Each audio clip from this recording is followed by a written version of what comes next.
I think the best place to start would probably be the beginning. So tell me, Felicia, how did you start? I would say my entrepreneurial journey started just right after school. I think I just felt the need to want to do more. And at the time, I was a young accountant working in my dad's firm. Wow. Um, so what I decided to do was, look, you know what? How do I do more? Right? Where are the gaps that I could, fill? And so I started by, if you guys remember, there was a time when recharge cards were very, very common, right? I'm sure some people don't even know that that was in life at some point. It was very common. You go on the streets and then you see people selling.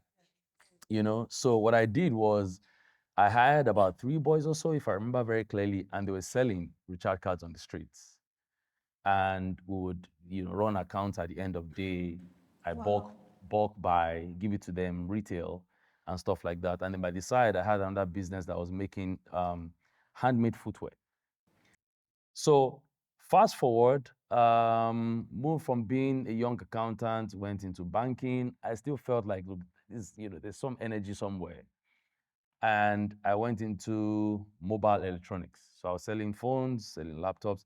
I still had my job anyway, right? And so that business became Yes Mobile. I'm not sure a lot of people remember Yes Mobile now, but it was Yes Mobile at the time. We had 5 branches, and that business was then sold off to Udala. Udala is now Conga. And just about the time of the sale, a few months before the sale, or about a year before the sale, iFitness had started up. So I knew at the time that, well, it looked like iFitness was where I wanted to spend my energy. And so I had to let go of the other business. And there was an acquisition deal. And, that's how my focus then became iFitness majorly. What inspired you to make that bold decision to go for fitness? So, I mean, back in, I think it must have been 2008, 2009, not very sure now. I lost somebody who was quite close, right? And this guy passed on from high BP, renal failure. And, a couple of friends at the time who needed, so he had a wife and he left 2 kids. And I was just like, how do we support these guys, the lady and the 2 kids? And some of the things I decided to do was, you know what, we needed to start taking fitness seriously because the cause of the death was avoidable, and he was a young guy. So we just thought, you guys, look, take this thing seriously. So the next question was how, right? So we said, okay, fine, look, join the gym, start watching your meals and stuff like that. And so I remember going to, because then I was working in the bank. So I went to the closest gym that was available at the time. Very nice. In fact, when I entered, I was getting feeling intimidated because I knew that, hey, this place doesn't look like a place for me, you know. So I asked them for the price, and the price was shocking. I mean, at that time it was about maybe 700,000 or something, if I remember very clearly. And you could only 700,000 pay, naira. yeah, and it Wow. was it was a bullet payment for the year. Of course, I had to put my legs back in reverse to walk out to walk out of the place, you know. So fast forward, a couple of years after, maybe 2012, 2013, I moved into an estate, and there was a small, tiny gym in the estate for residents, and it felt like luxury. It felt good. 2015, we had our Lekki Phase One branch. Then mobile electronics was downstairs.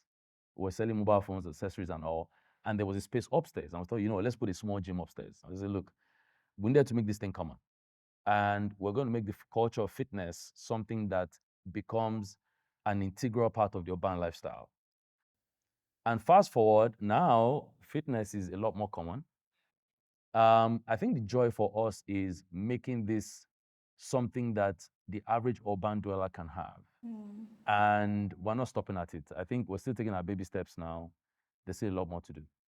As small business owners, sometimes there's this dilemma where it's like scaling versus taking it easy so you don't do too much Mm. and then take your business to the point where it's out of control. How did you know that it was time to go to your second, third, fourth, fifth? And I think now you're at number 21. 20. I thought it was 17. Wow. Please. Even outside of Lagos, Nigeria, how do you know when it's time to scale? How do you adopt a growth mindset? And what are the things that you look out for? For every one of us, it's a personal decision you have to make. Some people are good with keep it simple, do it well. Some people want to take on the market and they want to be at the very forefront of the market. Creating value starts from a few times you know it, and you can tell. Sometimes some people see it, and so it's easy for them to catch it. But the first person that must be convinced is you. What am I building? So before you start saying I'm scaling, what am I building? What value am I trying to create so that people can pay for that value? Because if the value wasn't there, you have no business scaling it, you know? So I'll say that's the first thing. So let's assume that I've crossed stage one, which is there's something of value here. Stage two is something that we can scale. So the market must be able to take it, you know? Stage three then is there are some ingredients for scaling that anyone must have. I'll limit them to four. There might be more than four, but I mean, for the sake of simplicity, I'll say four. The first thing is people. And when I mean people, I'm not saying employees. I'm saying people from the standpoint of anyone who is going to have some interaction with that business.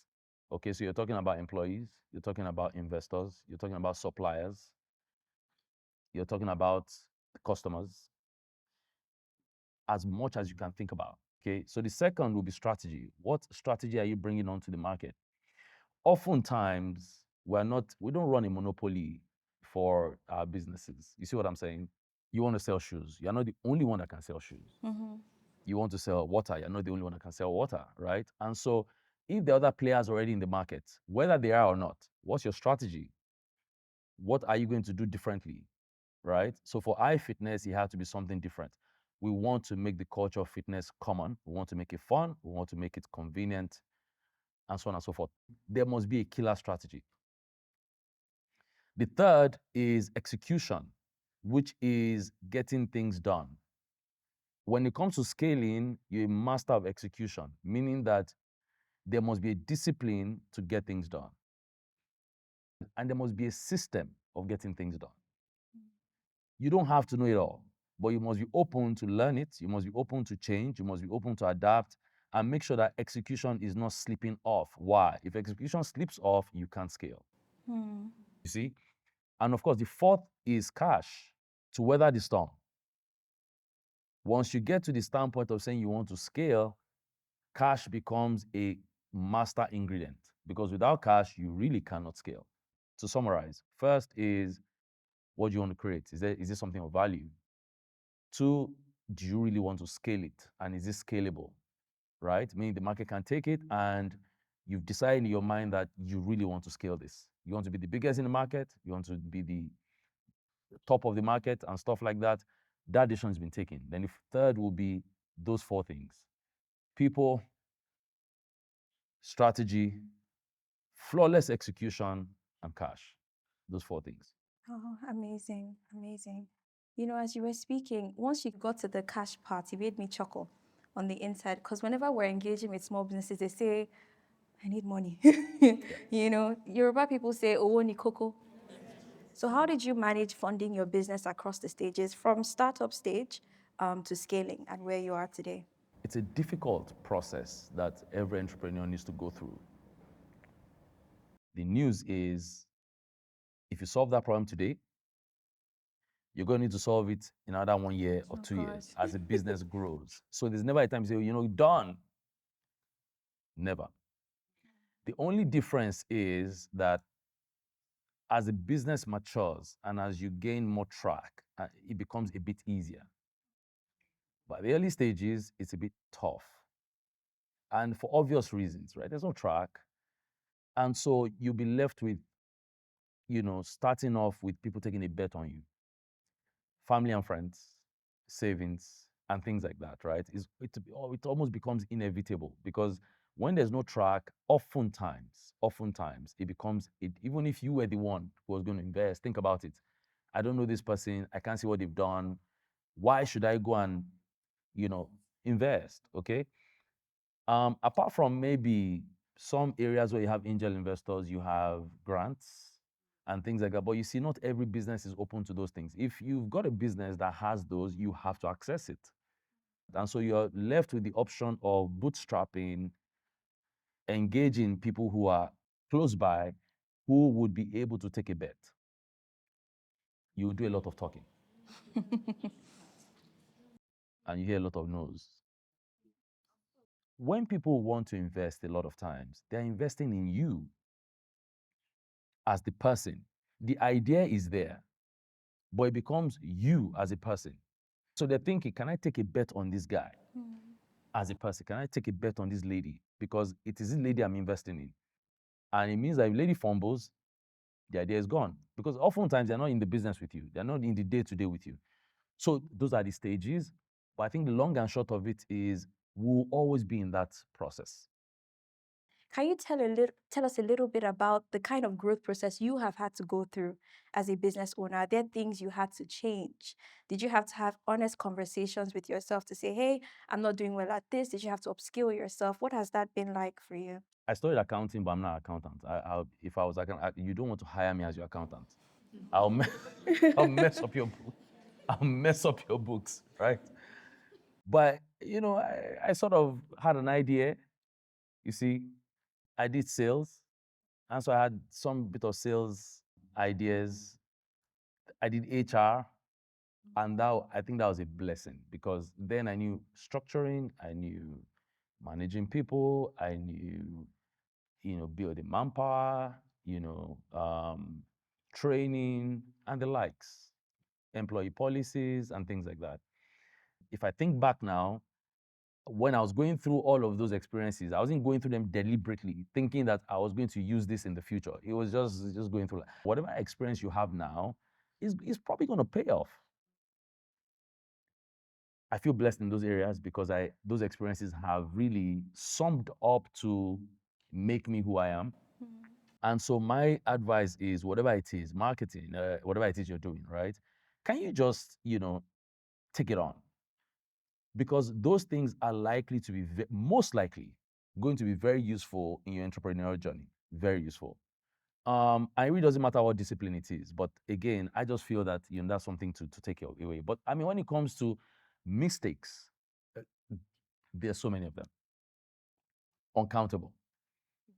Because when you're scaling a business, I can bet you are going to be a master of mistake making, right? Because the DNA of the organization is changing every now and then. And so because the organization is changing, the business environment is changing, you're likely to make a lot of mistakes. But then I think the key thing is that resilience and the grit to make the mistake, learn from it, and bounce back.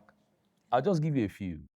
I know I've made a lot of mistakes in hiring, for instance. Certain times I'd made mistakes of bringing people on the team that I think for some reason were not able to take us where we wanted to be.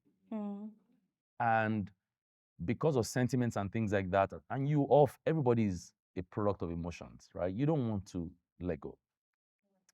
And by the time you let go, things have gotten too bad. You see what I'm saying? That's a big mistake. And that's a mistake that almost anybody would face. You see, because we do life together. And this person is on the team, and you're like, oh God, how do I tell this person to go? But I think now, learning, I'm a bit better in handling that kind of stuff, right? Where, yes, I'm still emotional about it, but I'm able to address it in a better way and maybe help the person to move on. You see what I'm saying? And the relationship can still be preserved if the person wants it to be preserved, because sometimes you don't have control over those kind of things. Yeah. So hiring, of course, one. I think a big mistake as well would be things around, sometimes when you say customers are always right, you have to define that properly. You have to listen. We must listen, and we must be very, very good listeners. But when it comes to creating and delivering value, everyone must think internally, because if you listen from standpoint of I must do what the person is saying, you may actually be doing something that is injurious to the business. You see? So if everybody asked the first manufacturer of cars what people at that time wanted, they would not have said we needed cars. They probably would have said we needed faster horses. So he would have left his thinking of building cars to breeding faster horses. Because at that time, even people didn't know what a car was. So yeah, we need faster, faster. But maybe that's what was needed. It was something else. So I think That's another lesson, right? And it applies to all of us. Sometimes, yes, we must listen, but we must check where is the value here and how do we deploy that value in such a way that everybody benefits. You know, I think that would be one mistake, obviously. Sometimes we've had to listen and then we did not apply properly because we didn't think properly and we were going with what the customer was telling us, as opposed to really finding out what the root issue was and trying to resolve those issues. And I was hearing a lot of people echo when you started customers. I said, people are not happy with your customers. So basically, what you're saying is the customer feedback is important, but you have to process it. Yes. So you can't outsource the thinking to your customers, No, you can't. which is very interesting. Thank you so much for sharing. We now have over 20 branches. As at my last check, over a user base of over 20,000, if I'm not mistaken, especially within the service industry. It has me thinking that there must be something you're doing that's making people keep come back. You know, what would you say has been helpful for you from a marketing and branding perspective in putting the word out there and supporting your business growth?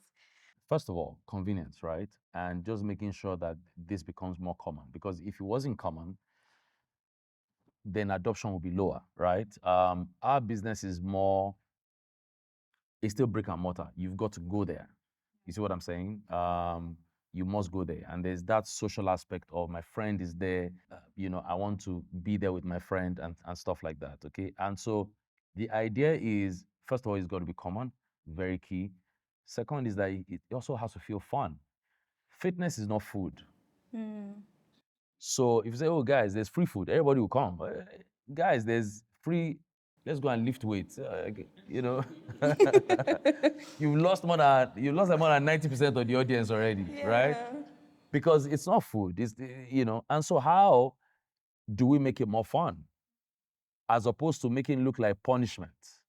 As opposed to making it look like, oh, you die there, that kind of thing. So we have to psychologically, within ourselves and also in our messaging, to make fitness to appear fun. So a typical iFitness poster will never say go hard or go home or you die there. Never. It's about friendship. It's about we like it here. It's about my friend is there. It's about it makes me look good. It's about it makes me feel good. And I think that is one of the things that was deliberately done. Can we do more in that area? Absolutely. Because we're serving individuals and different individuals have different needs. Different people come for different reasons. And so we must find a way that we're able to appeal to the vast majority of our customer base and make sure that we keep delivering that value. But long and short of it is making it common, making it fun. Those two for us are not negotiable. I tell our colleagues that the moment we're not doing these two things, we're out of business, right? If you don't know why something is working when it works, when it breaks, you will know how to fix it, And so for us, it was a thing. We must always know why this is working. And those two things will be at the very top for us, And that's why, branch network, building more branches, making it close to home and close to work for us is almost non-negotiable because it is who we are, as an organization. From before we even had our first subscriber, we wanted to build a fitness chain and make fitness common, Thank you so much for Yeah, sharing. thank you. Thanks. I'm going to open it up to the audience. Hi everyone. Good afternoon. Good Thank you so afternoon. much. I've learned a lot so far. My Thank name you. is Omoteke. I'm the founder of Seamstress Lagos, a women's wear brand, fashion brand. So my question for you, you mentioned something about the DNA of your brand changing over time. So I just wanted to know, how do you manage resistance from customers that are not adaptable to certain changes in your business? I think that's big. And even though I don't have the details, I think the first thing that will come to mind is why. So are we putting up an offering that the customer does not want or is not of value to the customer? Because we have to ask ourselves as entrepreneurs, if something excites you as entrepreneur, but it doesn't create value for the customer who is paying, then it might not be a good idea. If it doesn't create value for the person, it means, it's one thing for us to excite us, we feel very happy about it. But the person that is paying doesn't see it as value. So first of all, I'll say you might want to look at that thing and narrow down and say, look, if they're not adaptive to this change, what exactly is the reason? Is it because we're offering something that is of no use to them? Another reason might be, are you doing this to make your operations more efficient? And therefore, some people may not align to that operational efficiency which is needed for you to scale. Because you see, we can't serve everybody. Thinking that you can is a recipe for failure.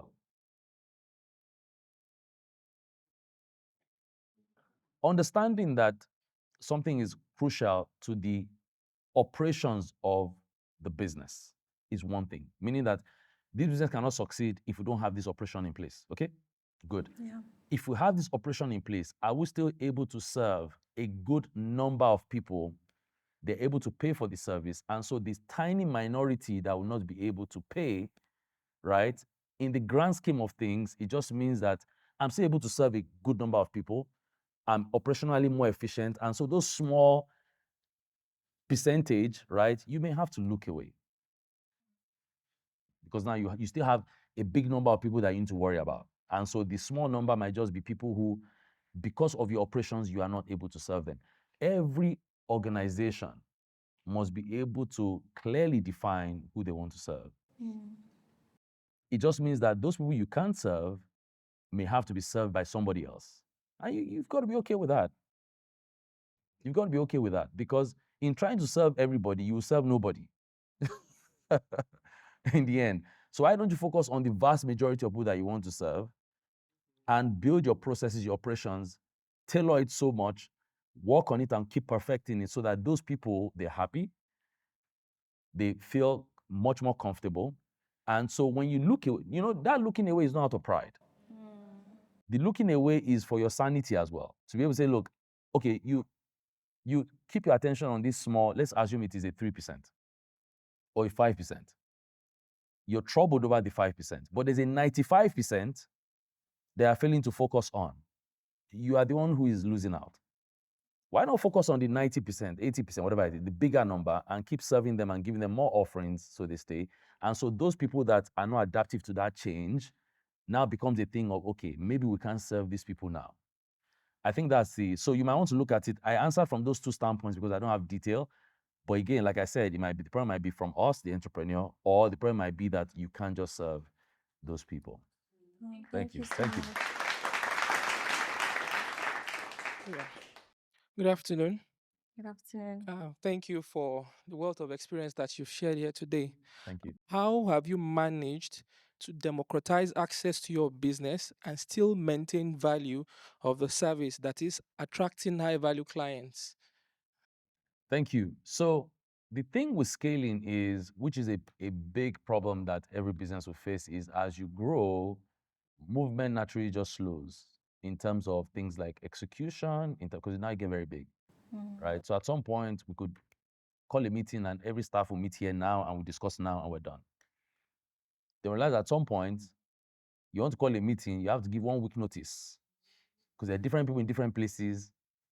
They'll go to a point where you wanted to call a meeting, not everybody can even attend. Some people are not even in Lagos. Some people are in some other city. They get to a point where you say something, you thought everybody has understood it, but they don't understand it. And you're frustrated. Like, we said this thing now, So what typically happens with growth is, it's not a problem that is peculiar to us. It's a general problem. With growth, quality is likely to drop. Likely. Does that mean you should allow it to drop? No. So remember, when we talk about those 4 things, people, strategy, execution, and cash, you must go back. Who are the people that are needed now? Maybe the people you had before are not the kind of people that you should have now. One of the mistakes we made was we had some suppliers way back. We realized that those suppliers could not meet our new demand. You needed to have seen that. Okay, these people, because then you're getting slower. Maybe the quality of manpower and employees and team members that you need in the next phase of growth is different. So some people can scale and they grow with the organization, and some people may not. It's bitter reality of a scaling business. You see what I'm saying? So I would take us back to those 4 things. How are you engaging those 4 things to ensure that the quality remains steady? Because it starts from there. And you see, as entrepreneurs as well, as we scale, even our jobs begin to change. So at some point, you're the accountant, you're running up and down. Then at some point, you can't do it again. You have to start thinking, okay, what's my role? Maybe my role now is to lead the leaders of the business and allow them function.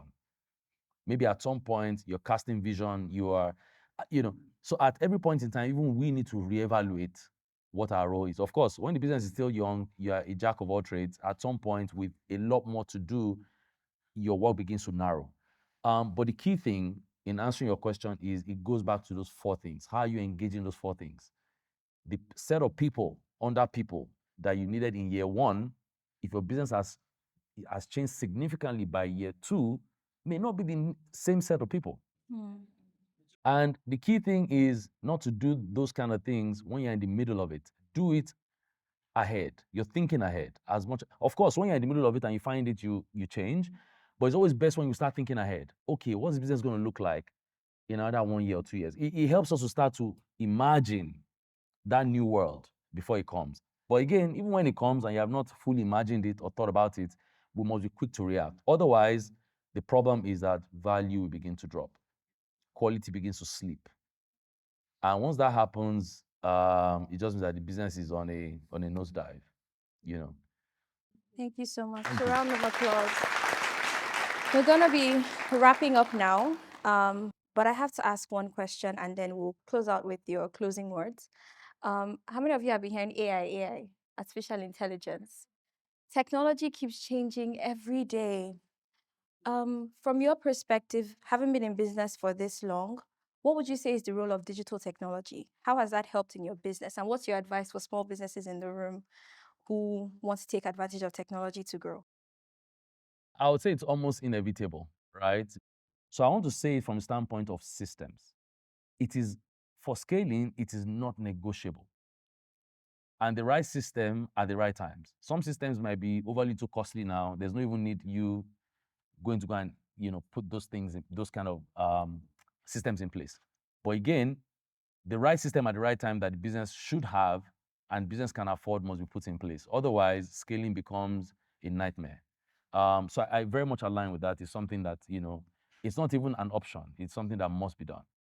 It must be done. And different systems, different technologies for different businesses. So the honors, just like the question he asked, the honor now is on you to find out what is best for you at different times and make sure that you bring those things in and early enough as well. Amazing. Thank you so much. Thank you for taking the time to sit with us today. Can you please share any passing words, a few lines? What advice do you give to them in closing? As an entrepreneur, we have to be very careful not to get distracted. I just sense that there's a lot of showbiz, so we're not really concerned about the work. We're concerned more about the showbiz, you know. You know what I mean by showbiz? The noise, the fanfare, the activity, social media, all those things. And I think that that is one thing that seems to be common nowadays that we need to be aware of. Rather, I think it's more important to be concerned about what value are we creating and making sure that that value is not put to risk. You see, putting too much energy on showbiz and putting too much energy on what will people say and so on and so forth, and any small thing, it must be out there and it looks bigger than it is, has little to do with the value that we're creating. Oftentimes, current success is not a guarantee for future success. And so I know a lot of us are in the space where we're just starting off, but you have to realize that it's a journey and it's something that we're going to have to be in for the long haul. If you're not ready to be in it for a long haul and you want to do a transaction, the transaction is from building value. A transaction is I want to do it now, trade it, get the money now. If you're doing this for the long haul, the DNA changes, the way we think about it changes. And so we're really about creating value. And whether there's failure upon failure, there must be that mindset of creating value and having resilience and having grit to the point where we don't lose our sanity. You see? But in all, I want to say a very big thank you to everyone for having me today. I think it's been exciting. And thank you to you guys, the organizers of Google Hustle. Thank you very much for having me. Thank you so much. And we'll connect some other time. Awesome.